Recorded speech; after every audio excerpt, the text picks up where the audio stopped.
Les doy la bienvenida a todos a esta segunda charla de este curso sobre Newman y la infalibilidad, es decir, la doctrina del Santo Cardenal Newman sobre la infalibilidad pontificia, presente en su carta al Duque de Norfolk.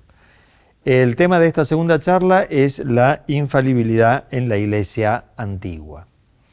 Newman toca este tema porque la acusación de Mr. Gladstone se enfoca en la historia de la Iglesia.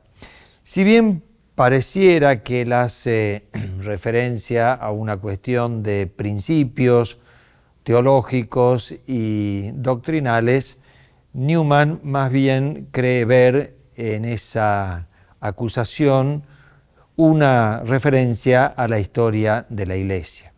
Porque Mr. Gladstone dice que los católicos repudian la historia antigua de la Iglesia al pronunciar la definición de la infalibilidad pontificia.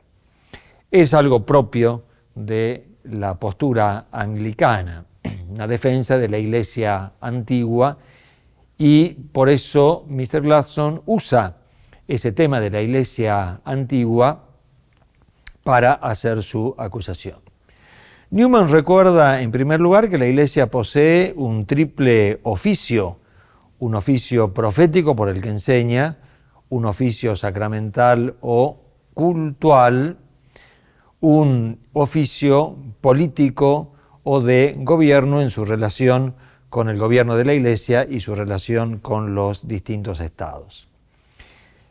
Newman considera que en lo político hoy la Iglesia adopta un comportamiento igual al de la Iglesia antigua, aunque Mr. Gladstone dice que es un comportamiento diferente. Por eso, enfocándose ya plenamente en el tema, Newman dice en su primera respuesta que la acusación de que se repudia a la Iglesia antigua no se condice con la verdad histórica. Porque estudiando lo que ha sido la historia de la Iglesia antigua, Newman ve que los pastores de la Iglesia no deseaban ninguna confrontación con el Estado. Sin embargo, el Estado siempre se mostró celoso con la Iglesia porque encontró en ella un poder independiente al suyo. Es decir, encontró en la Iglesia una inusitada independencia en cumplir con su misión. Newman dice que esta independencia de la Iglesia en el cumplimiento de su misión, a pesar de todo lo que hacía el Imperio Romano en ese momento, recordemos que la Iglesia no tenía libertad de acción y no podía obrar libremente. Pero Newman ve en esta independencia de la Iglesia frente al Imperio una nota característica suya. Justamente por ser depositaria de un mensaje divino, por ser depositaria de una misión divina que le ha dejado el mismo Jesucristo en el nombre de Dios, la Iglesia se movió desde ese momento con gran independencia y diríamos también con una audacia que la definió siempre. Y Newman ve que solamente Roma hoy conserva esta audaz característica, porque él dice, si la buscamos en Oriente, no la encontramos, y si la buscamos en las otras sedes en Occidente, tampoco. Las iglesias que se han ido separando de Roma finalmente han caído debajo de la égida de los diversos imperios y han quedado sometidos a ellas. Luego dice Newman en su segunda respuesta que esa independencia de Roma es la que inspiró al movimiento de Oxford, que fue fundado por él y otros compañeros suyos justamente de esa universidad en el año 1833. Todos los miembros del movimiento de Oxford, leyendo a los padres de la Iglesia, descubrieron que Roma mantenía lo que Inglaterra había perdido. Es decir, esa sumisión de la Iglesia al Estado, los miembros del movimiento de Oxford lo vieron como algo verdaderamente nefasto y veían en Roma la conservación de aquella audaz independencia de la época antigua. Ellos rechazaron tanto el erastianismo como el cesarismo, que eran dos posturas teológicas que justificaban esa sumisión de la Iglesia al Estado. Y Roma ve la autoridad en el Papa y el anglicanismo en los obispos, es decir, una postura que luego Newman la va a criticar. Newman ve la autoridad concentrada en el sumo pontífice.